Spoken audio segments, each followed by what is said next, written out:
Halo rekan-rekan Arab, selamat pagi dari Ubud, Bali. Dan mohon maaf dengan background saya agak berantakan. Saya baru bangun langsung record dan oke, ini di depan jendela langsung, jadi kedengaran suara kapal mungkin lewat di atas saya, dan juga suara burung, suara semua adalah background noise. Mudah-mudahan itu tidak membuat kalian salfok ya.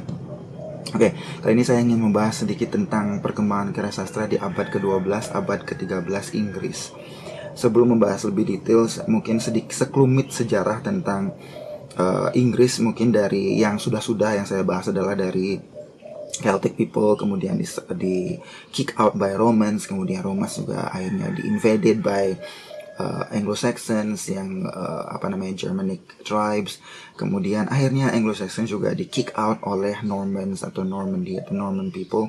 Jadi saya akan buatkan satu khusus video tentang Norman people yang which is mereka adalah descendant dari Vikings juga.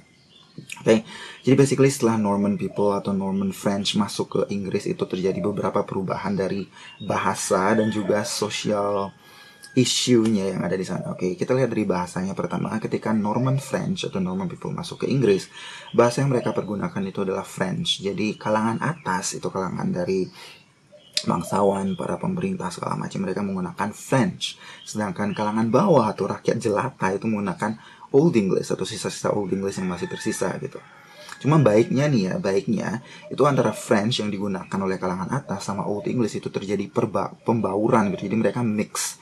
Akhirnya terbentuklah bahasa Inggris yang kita kenal sebagai Middle English, lebih sederhana, grammarnya lebih sederhana, kosakatanya juga lebih simple gitu. Jadi itu positifnya dari masuknya Norman French.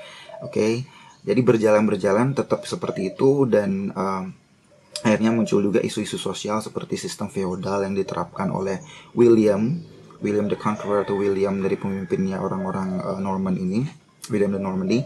Feodal ini dimana rakyat atau petani itu harus menyerahkan sekian banyak hasilnya kepada William, menyerahkan seperempat hasilnya ke church atau gereja di Roma, menyerahkan seperempat hasilnya pada ini, pada itu. Akhirnya petani hanya mendapatkan secuil banget hasil dari pertanian mereka dan jatuh miskin.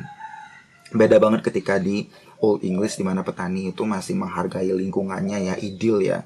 Mereka sangat mendapatkan banyak hal dari lingkungan mereka. Mereka bertani bisa suka hati gitu, menanam apapun, mendapatkan apapun dari hasil pertanian mereka untuk mereka gitu kan. Ketika Norman masuk itu semua untuk raja, untuk orang-orang raja segala macam. Akhirnya petani jatuh miskin. Itu isu sosialnya, oke. Belum lagi kalangan bangsawan tuh yang benar-benar parah banget hidupnya. Mereka yang mewah, mereka menghina kalangan bawah, mereka menganggap kalangan bawah tuh benar-benar yang di bawah gitu kan.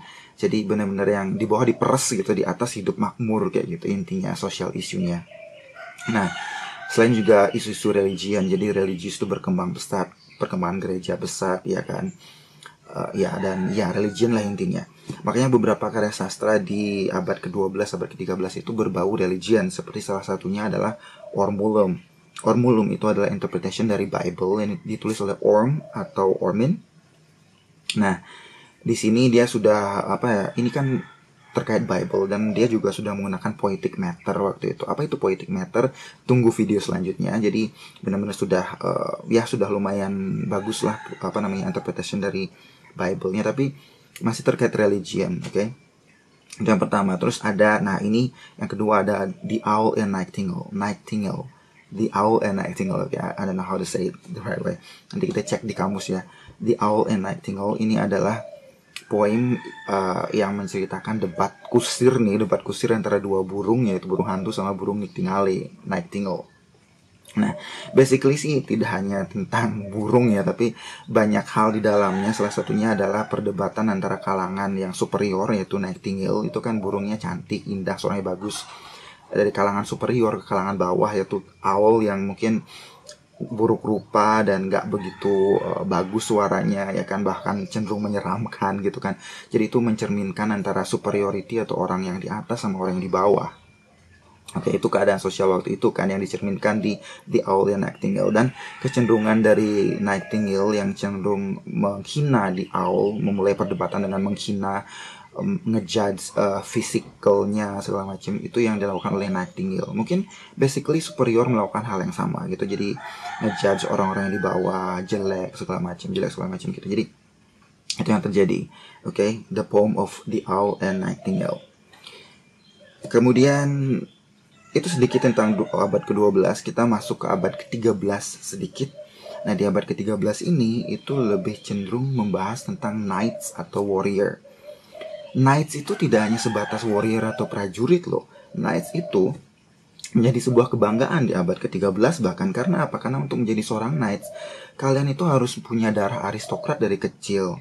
Terus trainingnya itu seumur hidup, dari kalian baru lahir dari train kayaknya. Jadi ngalah-ngalahin K-pop idol ya. Jadi bener-bener yang parah gitu kan.